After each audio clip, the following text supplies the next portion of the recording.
dans les précédentes vidéos, nous avons vu au niveau de l'architecture de votre site, nous avons passé en revue les thèmes graphiques, donc qui donnent l'apparence visuelle à notre site.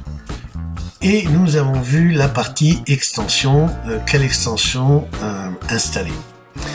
Aujourd'hui, ce que je voudrais vous montrer, c'est le fait que tout ça, quand un site est basé sur un thème, et des thèmes, vous en avez des gratuits, des payants, vous avez des centaines de milliers de thèmes, des onglets, comme vous voyez ici, ou catégorisés ou ici, et des thèmes en français, qui vous donnent un site en français. Mais tous les sites qui sont basés sur des thèmes graphiques, évidemment, eh bien, ça donne l'aspect visuel global du site. Vous avez vu que si on change, par exemple, le thème, là on est sur OceanWP, si je change sur ce thème 2020 ou celui-là Donovan et que je l'active, eh bien tout de suite, le site va changer de look, si j'actualise, voilà, il change complètement de look, le site, tout en conservant tout le contenu déjà préécrit. Et donc voilà. Mais le seul problème avec ça, avec les thèmes graphiques, c'est que les sites se ressemblent tous. Vous avez d'ailleurs peut-être dû remarquer sur Internet que la plupart des sites se ressemblent en termes, là je parle bien en termes de visuel, en termes de contenant, et non pas en termes de contenu. Eh bien oui, ils se ressemblent tous parce qu'ils sont, tous les sites aujourd'hui, enfin presque tous, sont basés sur du WordPress et donc basés sur un thème graphique. Et donc, à un moment m'est venue l'idée, suite à des demandes vraiment de clients et de contacts à moi, l'idée m'est venue de faire en sorte qu'un site soit complètement personnalisable et qui ressemble vraiment à la personne. Un exemple de ces sites-là, c'est par exemple, voici ce site. Vous voyez, ce site-là n'est basé sur aucun thème connu. Donc il est complètement personnalisé. Là, vous pouvez regarder aussi la partie blog. La partie blog qui normalement dépend aussi du thème graphique. Là, vous voyez, on reste sur un aspect visuel qui est étudié au plus près avec voilà la présentation. Donc ici, on a tous les articles et la colonne de droite dans laquelle on met ce qu'on veut. Et puis un pied de page. Si on veut lire un article, il suffit de cliquer sur lire la suite et on arrive sur une lecture d'article qui se présente comme ça et tous les articles se présenteront comme ça avec une image, l'article, ici une table des matières qu'on peut ou pas montrer. Bref, c'est quelque chose de totalement personnalisé. Je vais vous montrer un autre site aussi. Eh bien, il n'y en a pas deux comme ça sur le web parce que c'est hyper personnalisé. Au point que c'est tellement personnalisé, vous voyez, ça c'est un site qui vend un livre en fait. Tout un site autour d'un livre, le Codex de Marthe. Un peu, pour ceux qui connaissent, c'est un peu du Da Vinci Code, mais différent. Donc là aussi, vous voyez, avec ce fond de page comme ça, qui ne bouge pas, aucun thème ne vous propose ça, aussi bien que lorsque c'est vraiment fait à la mano. Par exemple, ils l'ont lu, c'est la partie blog ici, que vous allez pouvoir voir. Vous voyez, là aussi, c'est différent. Non, ça c'est des témoignages en fait, pardon. Autour du livre, ça doit être ça, la partie blog. On va voir comment ça se présente. Ouais, voilà, c'est ça. Vous voyez, ici, il n'y a pas de barre latérale, par exemple. Ici, il y a présentation, et tout de suite après, il y a les différents articles. Avec un call to action, par exemple. Vous voyez, c'est vraiment quelque chose qui est personnalisé. Il n'y a pas deux sites comme ça. D'accord? Un dernier pour la route, tiens, mon ami olivierb.com, ça aussi c'est un site que j'ai fait pour lui. C'est un présentateur, un animateur de conférences, des choses comme ça. Et vous allez voir, voilà, là aussi, c'est un site qui est complètement personnalisé. Il n'y en a pas deux comme lui, vous voyez, avec des effets, avec des choses comme ça. Voilà, là aussi, et il y a une vraie identité visuelle partout, comme vous le voyez. Les actualités, c'est la partie blog. Mais là, il n'a pas encore bien travaillé. Tous les articles ne sont pas écrits. Enfin, il faut qu'il revoie les articles. Mais en tout cas, on ne se concentre pas sur le contenu, mais sur le contenant. Donc vous voyez ici les articles sont présentés comme ça. Alors on a bien mis page en reconstruction parce qu'il manque des images, des trucs comme ça. Mais vous voyez les articles sont dans des encadrés comme ça et puis lire la suite. Alors idéalement il faudrait qu'il y ait évidemment une image partout. Voilà, sur 2 colonnes, on aurait pu rajouter une 3e colonne. Et tout ça, pourquoi je vous parle de ça? Eh bien tout simplement parce qu'il est aujourd'hui possible de créer un site vraiment sur mesure où tout ce que vous y faites sera du sur mesure. Et pour ça, vous n'aurez besoin que d'une seule extension. C'est une extension spéciale puisqu'on appelle ce genre d'extension des Page Builder. Page Builder pour constructeur de pages. Alors il y en a beaucoup, hein. Il suffit de rechercher, vous allez voir que des constructeurs de pages pour WordPress, il y en a beaucoup. Ce qui va faire la différence entre les constructeurs de pages, eh bien, c'est l'interface qui permet de construire ces pages, en fait. Hein. Et le plus utilisé aujourd'hui au monde, celui qui a le plus de succès, c'est l'extension dont je vais vous parler ici. C'est l'extension Elementor. Alors, l'extension Elementor, elle est là, Elementor Website Builder. D'accord? Cette extension va nous permettre de créer le genre de site que je vous ai montré en exemple entièrement, mais vraiment à partir d'une page blanche ou à partir de maquettes ou à partir de voilà, il y a beaucoup de choses qu'on peut faire avec. Et si jamais ce que Elementor vous propose ne vous suffit pas, Elementor propose lui-même ses propres add-ons. En fait, c'est des extensions de Elementor. Et comme c'est des extensions d'Elementor, on ne veut pas les confondre avec les extensions de WordPress. On appelle les extensions d'une extension des add-ons. D'accord? Ici, add-on. Donc, vous voyez, il y a des add-ons. Il y a plein d'add-ons pour Elementor. Donc, ce qu'on va faire, c'est qu'on va déjà commencer par installer cette extension. Et je vous en parlerai, je vous montrerai comment ça fonctionne. Et vous allez voir qu'on construit une page. D'abord, très rapidement. Pas besoin d'avoir de connaissances de programmation. Parce que c'est ça en fait, hein. On peut partir d'un thème existant et rentrer dans les fichiers du thème, mais là faut être programmeur, ce qu'on n'est pas. Donc là vous avez des premiers pas avec des vidéos en anglais qui vous sont montrés. Le guide complet c'est pareil, c'est un guide complet mais en anglais. Pour ça que je vais directement, une fois qu'on a installé, je vais vous montrer comment utiliser Elementor. Alors pour cela, on va créer une nouvelle page ou un nouvel article, mais restons sur les pages. En gros, si vous voulez, Elementor, c'est un page builder, pas un post builder. Et ça permet de créer des pages. Il n'est pas recommandé de créer des articles avec Elementor. Il faut bien comprendre ça. Pourquoi? Parce que, à l'image de ce qui se passe sur WordPress, les articles seront de toute façon définis à l'intérieur de pages modèles pour les articles. Donc, vous savez, quand vous voulez lire un article, par exemple ici, celui-là, lire la suite. L'article tel que nous allons le voir, ou ici le blog, hein, quand je dis, voilà, lire la suite, puisque l'autre a du mal à réagir. Alors, voilà, ici, vous voyez ça, cet article, lui, il n'a pas été fait avec Elementor. Il a été fait avec WordPress tout à fait classiquement, en faisant tout simplement ici, article, nouvel article, et en travaillant avec l'éditeur de WordPress. Mais après, il est intégré dans un modèle de présentation des articles, donc un modèle de page. C'est pour ça que Elementor est intéressant uniquement pour créer des pages. Alors, c'est ce que nous allons faire. Nous allons ajouter une page. Et donc, comme toutes les pages, on se retrouve ici. On va commencer par donner un titre à cette page. Page 1, par exemple. On va pas mettre de contenu. On va juste aller dire que cette page-là, je ne veux pas un modèle par défaut pour cette page, mais je veux le modèle Elementor Canva. Là, je dois bien préciser que elle va être basée sur le modèle Canva. Pourquoi? Vous allez comprendre tout de suite. Je vais publier. Voilà. Et on va regarder la page. Donc là, on va l'ouvrir dans un nouvel onglet. Regardez la page. Elle est blanche. Enfin, moi, chez vous, elle sera probablement blanche. Moi, c'est parce que j'ai colorisé l'arrière-plan pour le différencier du blanc. Donc, c'est en gris. Mais en fait, c'est une page vide. D'accord?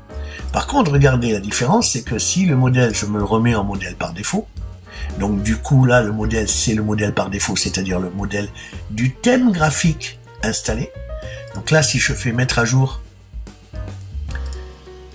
et qu'on aille revoir la page de nouveau, vous allez voir qu'il y a des choses. Et qu'est-ce qu'il y a comme chose? Eh bien, ce sont les éléments principalement dus au thème graphique utilisé. Alors qu'on est bien sur une page. Voilà le titre de la page, il n'y a pas de contenu. Donc, vous voyez la différence, hein? Donc, le but du jeu ici, c'est le modèle. Tout de suite, je le mets en Elementor Canva parce que je veux construire mon haut de page, mon menu. Je veux tout construire à la main. Et là, je fais mettre à jour. Et une fois que j'ai donc donné mon titre, que j'ai choisi le modèle, que je publie ou que je mets à jour, à ce moment-là seulement, je vais modifier ma page, non pas avec cet éditeur-là que j'ai sous les yeux, mais avec Elementor. Et donc, du coup, je vais cliquer là-dessus et Elementor va se charger. Alors, Elementor présente une interface super intéressante. C'est que ici au milieu, c'est là où on va travailler, d'accord? Ici à gauche, c'est là où nous avons nous sommes dans Elementor et nous sommes dans la partie éléments. Elementor présente des éléments, d'accord? Alors là, nous sommes dans la version gratuite d'Elementor.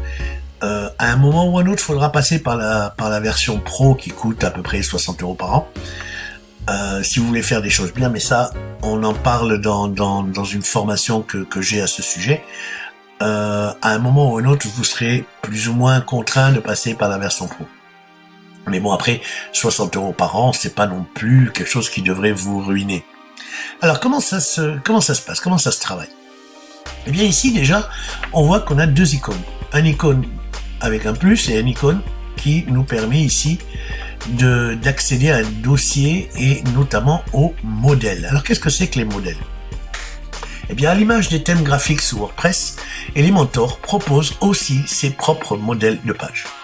Certaines sont gratuites, d'autres payantes. Là, vous voyez, là où il y a marqué Pro, eh bien, il faut être en Elementor Pro pour pouvoir y accéder.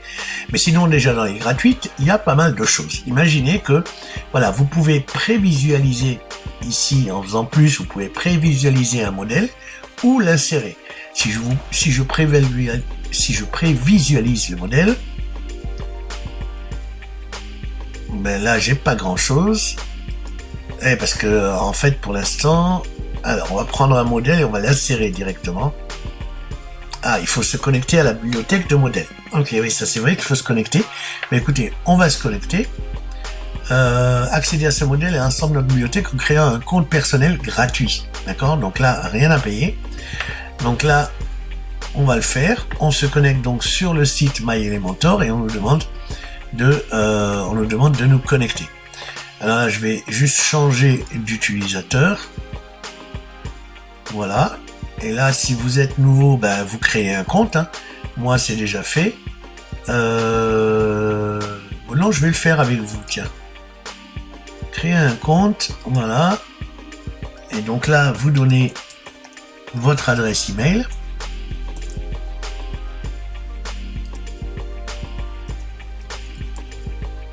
Vous donnez un mot de passe que vous choisirez et vous créez le compte. Donc vous êtes déjà un utilisateur. Ah oui, ok, d'accord. Bon, mais je vais me connecter alors avec l'email Hugo de masse@gmail.com. Comme c'est gratuit, on a tendance souvent à créer beaucoup de comptes, notamment pour mes tutos. Voilà, vous vous êtes connecté avec succès. Et donc là, une fois qu'on est connecté, il nous propose de connecter donc le site sur lequel on est en train de travailler avec mon compte utilisateur. Donc là, je relie les deux. Une fois que c'est relié, vous voyez, bibliothèque bien connectée. Donc là, ok, pas de souci, tout va bien. On retourne sur notre page. Donc on va aller sur ici, ouais, quoi qu'on l'a ici, la page. Se connecter, il suffit maintenant d'actualiser, il me semble. Non, ce qu'on va actualiser surtout, c'est la page ici. Et on devrait avoir accès maintenant qu'on est connecté. Voilà. Donc là, si on veut prendre un modèle, insérer, voilà, il va nous l'insérer directement, il ne va pas nous demander de nous connecter puisque nous avons connecté le site. Et voilà, il vient de poser tout le modèle qui est là. Voilà, et on a déjà une page avec un modèle, d'accord, que nous avons appliqué et que nous allons bien entendu pouvoir personnaliser. Là, si je fais mettre à jour, et le bouton ici, c'est pour mettre à jour. Hein. Ici, vous avez un bouton pour prévisualiser dans un nouvel onglet. Donc, si je clique dessus, il y a un nouvel onglet qui s'est ouvert et on voit ici donc à quoi ressemble cette page lorsqu'elle sera en ligne. D'accord ? Alors, imaginez, bien sûr, il va falloir personnaliser tout ça. Alors, personnaliser, par exemple, là, c'est en anglais, j'aimerais rendre cette page en français. Eh bien, je vais pouvoir, à l'intérieur, vous allez voir que je vais pouvoir tout modifier. Par exemple, ici, si je veux modifier, je modifie soit ici directement, soit ici directement. D'accord ? Alors, ce qu'il faut comprendre, avant de rentrer dans les détails, il faut comprendre que ici, vous voyez, j'ai compris, ici, vous avez une section. D'accord ? Dans cette section, c'est comme des poupées russes. Dans cette section qui sera, voilà, soit sur toute la largeur, soit non, à l'intérieur de cette section, vous allez trouver des colonnes. Là, vous voyez, modifier colonne. Là, c'est une section avec 2 colonnes. D'accord ? Et à l'intérieur des colonnes, vous allez pouvoir mettre des éléments. Quels sont les éléments ? C'est tout ce que vous trouvez ici derrière ce bouton. Vous avez tous ces éléments que je vous montrais tout à l'heure. Vous voyez, ce sont des icônes qu'il vous suffit de déplacer. Par exemple, dans les basiques, si je veux insérer une image à la place de la vidéo, bien, je vais commencer ici par faire un clic droit sur le crayon, sur cet élément, et lui dire, je vais effacer cet élément. Imaginez qu'à la place, je vais mettre, à la place de la vidéo, je vais mettre une image. Il me suffit de prendre l'icône de mon image, de la glisser ici, de la relâcher, et maintenant, je vais pouvoir mettre l'image que je veux. Alors, il faut savoir comme ça que des éléments, vous en avez tout un tas. Section interne, titre, image, vidéo, et ensuite, vous en avez d'autres, hein. Vous voyez, il y en a plein d'autres, y compris des éléments directement de WordPress. Par exemple, les méta pour se connecter. On peut mettre, par exemple, si je pourrais mettre un méta, si je le mets ici, par exemple, eh bien voilà, il y aura la partie méta avec administration du site, etc. D'accord ? Alors, donc là, par exemple, vous voyez ici qu'on est face à une section qui contient une seule colonne avec un élément ici pour le titre. Un autre élément, c'est un espaceur, vous voyez. Et ici, on a une seconde section qui est une section interne. Et oui, parce que dans une section, on a défini une colonne. Donc, comment passer de une colonne à 2 colonnes à l'intérieur de la même section ? Eh bien, c'est de mettre une section dans une section, en faire une sous-section. Et là, on a bien 2 colonnes, une colonne ici et une colonne ici. Alors, voilà déjà pour l'architecture. Donc, vous avez compris que la base, ce sont les sections. D'accord ? Alors, imaginons maintenant que nous voulions retourner sur une page blanche. Donc, on va supprimer avec le X les différentes sections. Voilà. Et nous avons page blanche. Donc, on a vu que il y a possibilité d'aller chercher des modèles ici. Mais il y a aussi possibilité de construire vraiment quelque chose de from scratch, c'est-à-dire à partir de zéro. Et là, vous cliquez sur le bouton plus, et là, vous choisissez la structure de la section que vous insérez. Si vous voulez une section à une seule colonne, vous allez cliquer ici.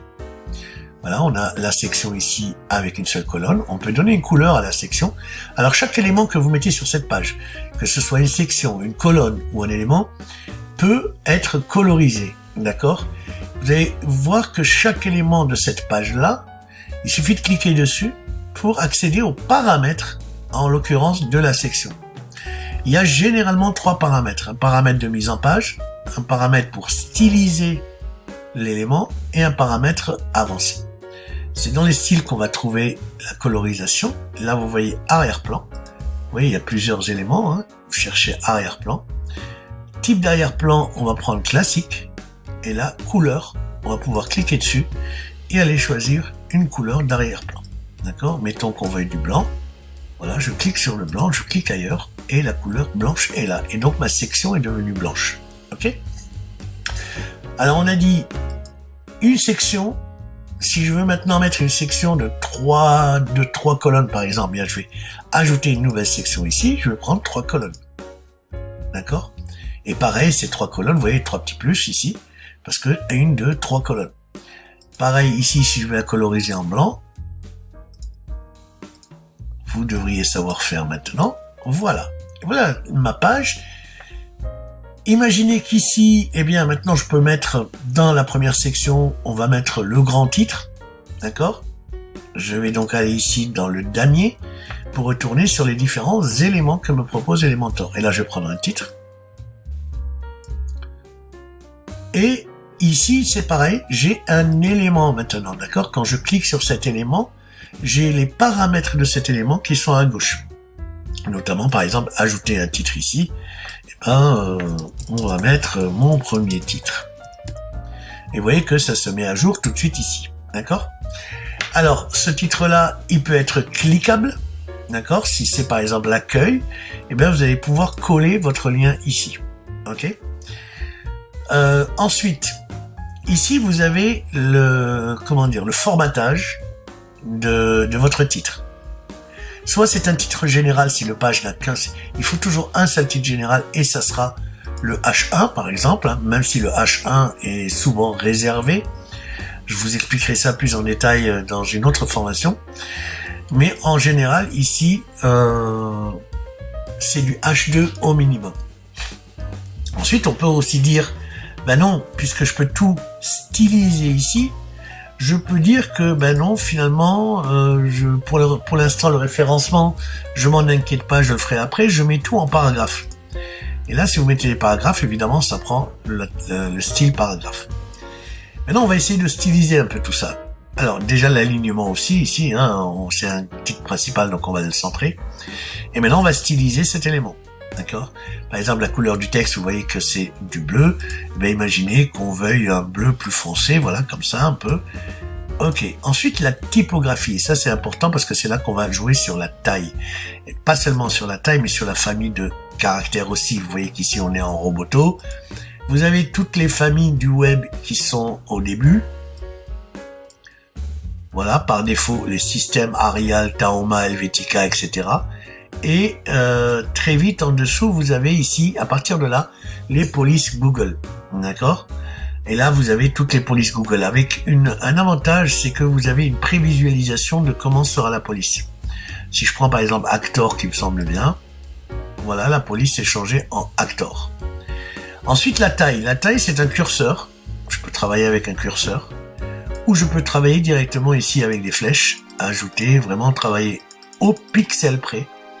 Ou je peux travailler, bien sûr, ici, manuellement, pour donner une taille. Donc, il y a vraiment de quoi faire. Ensuite, la transformation, ben, tout dépend. Par défaut, ben, ça sera comme je l'ai écrit ici, mon premier titre, vous voyez. On va retourner dans la typographie. Mais sinon, je peux capitaliser, c'est-à-dire que majuscule au premier mot, M-O-T-S. Donc, chaque mot, la première lettre de chaque mot est en majuscule, c'est ça capitaliser. Ou alors mettre tout en majuscule, mon premier titre. Ou alors tout en minuscule. Donc vous voyez que même le M est passé en minuscule, alors que je l'ai bien écrit en majuscule ici. Et enfin, le normal. Le normal, c'est tel que je l'ai écrit. Donc je vous recommande de laisser le normal et non pas le défaut, parce que le défaut, ça crée une liaison avec votre WordPress, avec le thème de votre WordPress, et on veut pas de cette liaison avec le thème, justement. La transformation, donc normale, le style par défaut ou en italique, etc., ça vous savez faire. La décoration, c'est pareil, ce que vous voulez souligner, le surligner. Bref, vous faites ce que vous voulez. Si notre titre est en 2 lignes, eh bien, vous allez pouvoir jouer ici sur une hauteur de ligne, vous voyez, voire même pouvoir jouer sur un espacement de caractères. Voilà. Donc c'est plutôt super bien fait. On peut vraiment aller très en détail. Et puis derrière, on peut faire des choses avec les paramètres avancés. Je vous en parle pas plus maintenant. Mais c'est juste pour vous dire qu'on peut faire plein de choses. Parmi les éléments qu'on peut intégrer qui peuvent être intéressants, vous avez par exemple des boutons. Et là, c'est pareil pour chaque élément. Vous voyez, vous avez un bouton par défaut et quand on clique, vous voyez, il change. Mais tout ça est réglable. On peut avoir un type de bouton différent directement. En fait, les types, c'est juste des pré-réglages de couleur et au passage de la souris, ce qui se passe. Le texte du bouton qui sera ici, le lien sur le bouton, l'alignement du bouton si je le veux centrer ou pas, la taille petite à très grand. Vous allez voir, ça c'est un très grand bouton.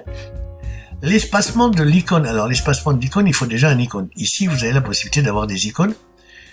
Téléversé, bibliothèque d'icônes. Là, c'est pareil. Vous avez toute une bibliothèque d'icônes.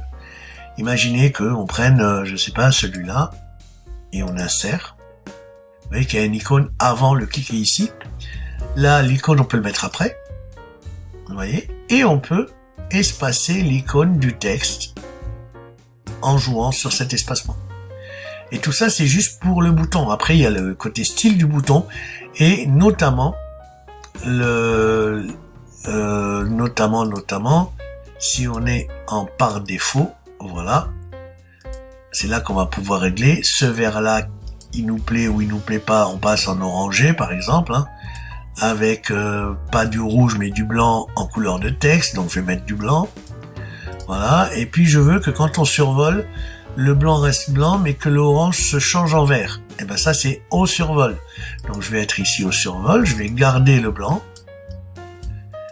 Et la couleur de l'arrière-plan, je vais lui mettre du vert par exemple. Et là, quand je survole avec la souris, vous voyez, hop, ça change. On peut même aller plus loin et rajouter une animation au survol. Alors l'animation, bien sûr, ça ne va, par exemple, je sais pas, bounce out, ça ne va concerner que les ordinateurs. Vous voyez, quand je passe, il y a un effet d'animation. Et des animations comme ça, vous en avez tout un tas. À vous de choisir l'animation que vous voulez à votre bouton. Mais rappelez-vous que les animations, c'est bien. Mais en fait, ça n'est valable que sur les ordinateurs. Hein. Si jamais les gens sont sur une tablette, visualisent sur une tablette votre site ou sur un téléphone, ils n'auront pas cet effet. Ça m'amène à parler du deuxième gros avantage. Enfin, j'en termine avec les éléments là. Je vous laisse découvrir, mais vous avez des éléments, mais en veux-tu, en voilà. Imaginez que je veux mettre, tiens, un Google Maps ici. Voilà, et vous donnez une adresse ici, il va vous trouver l'adresse. Vous choisissez comment vous zoomez sur l'adresse. Est-ce que vous zoomez plus ou moins loin ou plus ou moins près de votre adresse? Vous choisissez la hauteur de cette fenêtre d'adresse, c'est vraiment bien fait, quoi. Voilà, sans compter après toute la partie style, carte, normale, au survol. Qu'est-ce qui se passe au survol de la souris? Vous voyez, on peut avoir des filtres CSS et jouer par exemple sur, lorsqu'on survole, on peut avoir, diminuons la luminosité. Voilà, vous voyez quand on survole, c'est peut-être un peu beaucoup. Voilà, vous voyez quand on survole, on peut avoir quelque chose comme ça. On peut jouer aussi sur le ton, là, voilà, là c'est plutôt dans le rose. Là, on joue sur la couleur au niveau du survol. Donc, tout ça pour vous dire que vous pouvez vraiment faire absolument tout ce que vous voulez avec. Mais tout ça m'amène justement, quand on parlait précédemment du bouton, m'amène à la partie responsive. Est-ce que là, je suis sûr de faire une page qui sera responsive, c'est-à-dire visible aussi bien sur les ordinateurs, là je l'ai sous les yeux, mais je voudrais que ça soit aussi super visible sur une tablette ou un smartphone. Alors, Elementor est formidable pour ça, parce que vous avez ici en bas le mode responsive. Et le mode responsive, vous voyez qu'ici, quand on prend un élément, par exemple, pour le travailler, les éléments qui peuvent être modifiés en mode responsive sont les éléments ici, vous voyez, desktop. C'est pareil, le contenu, bon, le contenu, il change pas, donc il n'y a pas de petite icône. Par contre, ici, l'alignement, vous voyez, il y a marqué desktop. Là, on est sur la partie desktop. Si on veut aller sur la partie tablette, on va cliquer ici, on va se mettre en mode tablette. Donc ici, on est en mode tablette. Et là, vous voyez, en mode tablette, je peux lui dire, par exemple, bah, tiens, le titre en mode tablette, je le mets plutôt à gauche. Ben, du coup, mon premier titre sera à gauche. Alors que si je reviens maintenant en ordinateur, mon titre est bien centré. Vous voyez, donc on peut vraiment construire 3 versions différentes en fonction de l'appareil qui va nous lire. Je me remets voilà, tablette, il est à gauche, et en mobile, et ben en mobile, il est trop grand. Mais je le voudrais centré aussi. Donc ici, alignement centré. Voilà. Mais je vais le mettre sur 2 titres, sur 2 lignes au lieu de 3. Donc là, je vais aller dans les styles et dans la typographie, bien entendu, et je vais, ici, vous voyez, en typographie, je suis en mobile, et c'est pour ça qu'il n'y a pas encore de valeur, puisque je n'ai pas donné de valeur. Donc là, je vais jouer avec mon curseur. Vous voyez, je peux même laisser sur une ligne. Voilà, mon premier titre, par exemple. Alors, vous voyez comment ça se présente, le titre sur smartphone. Sur tablette, il se présentera comme ça, à gauche, et sur ordinateur, il se présente centré. Donc ça, c'est intéressant parce que vous pouvez vraiment personnaliser sans perdre le côté intéressant du responsive, puisque vous pouvez créer les 3 versions pour les 3 types d'appareils de la même page. Vous n'avez pas 3 pages à faire, si vous voulez, et qui s'afficheront en fonction de l'appareil utilisé. Voilà un petit peu,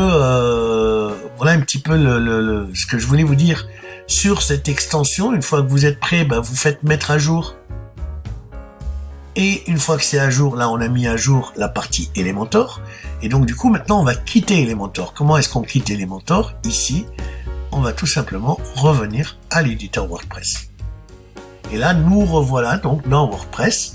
Et c'est là que, en plus de la mise à jour qu'on a fait à l'intérieur d'Elementor, ici on va mettre à jour la page WordPress, ce qui va nous donner la possibilité d'aller voir la page maintenant. On va aller voir la page dans un nouvel onglet. Et voici à quoi ressemble notre page. D'accord? Voilà.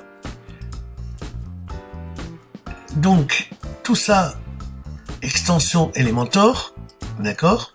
Donc là, je vous recommande vraiment d'aller installer cette extension Elementor. Pour l'instant, ne passez pas à la version Pro parce qu'il n'y en a pas besoin et qu'avec la version déjà gratuite, on peut faire plein de choses. On peut faire notamment avec Elementor, moi j'utilise beaucoup Elementor pour faire mes tunnels de conversion et mes tunnels de vente. Parce que là ce sont que des pages de vente, des pages de conversion, des pages de remerciement, des pages de téléchargement, des choses comme ça. Toutes ces pages-là, je les fais bien entendu avec Elementor. Vous avez d'ailleurs la possibilité de voir Elementor en action sur mon propre site qui est entièrement fait avec Elementor sur StratosWeb. Voilà, sur StratosWeb, vous allez voir, tout est fait ici avec Elementor. Voilà, donc je vous laisse un peu découvrir. C'est pareil sur l'actu blog. Voilà, le blog, un peu à l'image de ce qu'on avait vu tout à l'heure. Alors, vous voyez que, faites pas attention ici, il manque une image, mais c'est normal parce que cette publication est protégée par un mot de passe, c'est-à-dire que lorsqu'on veut lire, on va nous demander un mot de passe. Mais voilà, ça aussi, vous voyez, tout est fait avec Elementor et toujours avec le même aspect graphique. Vous voyez, ce qui m'amène à vous parler d'ailleurs de la formation idéale pour les débutants de WordPress. Cette formation, donc allez sur mon site stratosweb.fr et apprendre WordPress. Et vous allez tomber ici sur cet encadré qui vous parle d'une formation que j'ai mis en place, que j'ai appelé le guide ultime de WordPress, où je vais parler un petit peu de WordPress, bien entendu, mais beaucoup d'Elementor et de comment est-ce qu'on fait construire un site qui soit unique et qui vous ressemble. Ça, c'est grâce à Elementor.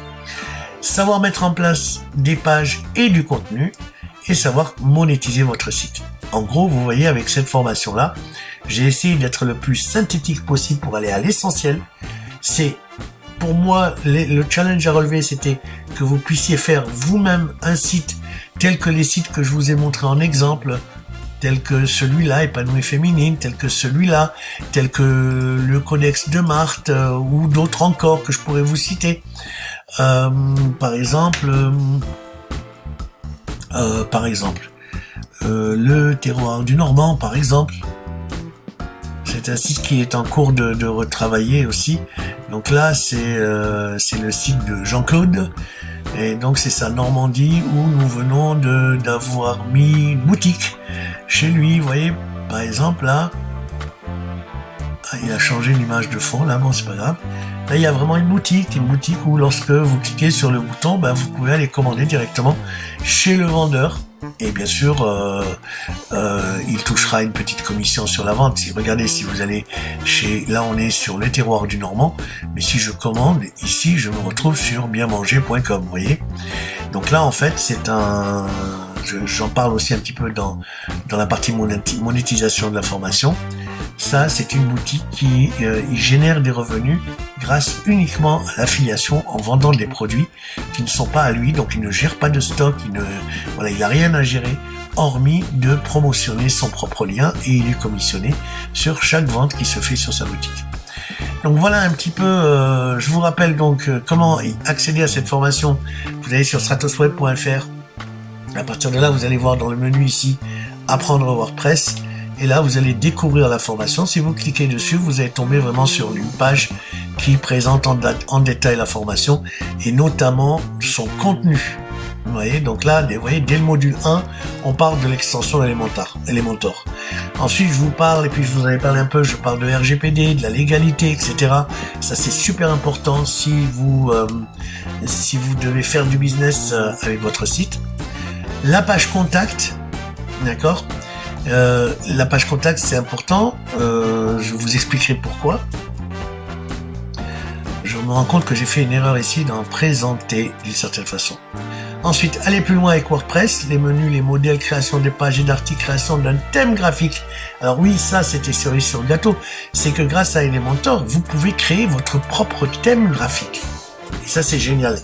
Parce qu'une fois que vous avez créé votre thème graphique, ben voilà. Par contre, création de thème graphique, c'est avec Elementor Pro, c'est pas avec la version gratuite.